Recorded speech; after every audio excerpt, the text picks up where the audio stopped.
Qué ilusión me hace presentarte mi nuevo material, descripción de personas en formato Instagram, tanto en catalán como en español como en inglés. Dentro vídeo.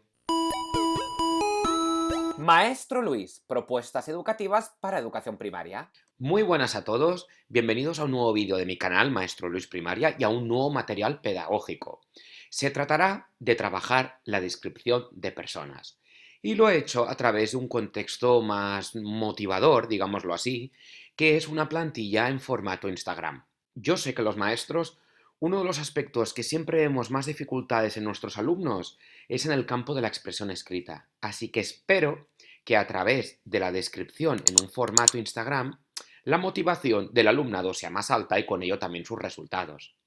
Como veis, el formato es plantilla Instagram con la imagen de algún chico, alguna chica, niño, niña, adulto, adulta, anciano, anciana, con una plantilla inferior para escribir, para que el alumno pueda desarrollar la descripción de esta persona.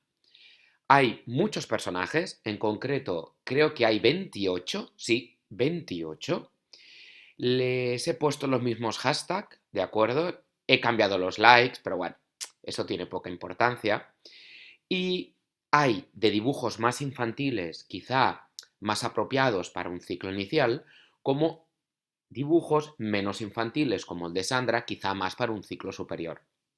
Como os he dicho antes, lo tenéis aparte en español, en inglés, con el mismo formato, la misma plantilla,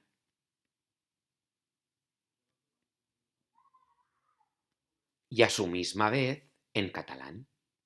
¿Sí? Pues si queréis este material, escribirme a maestro, no, perdonad, escribidme a mestraluis1985@gmail.com.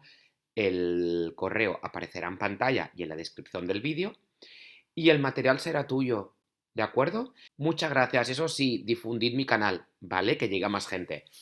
Adiós y dale like.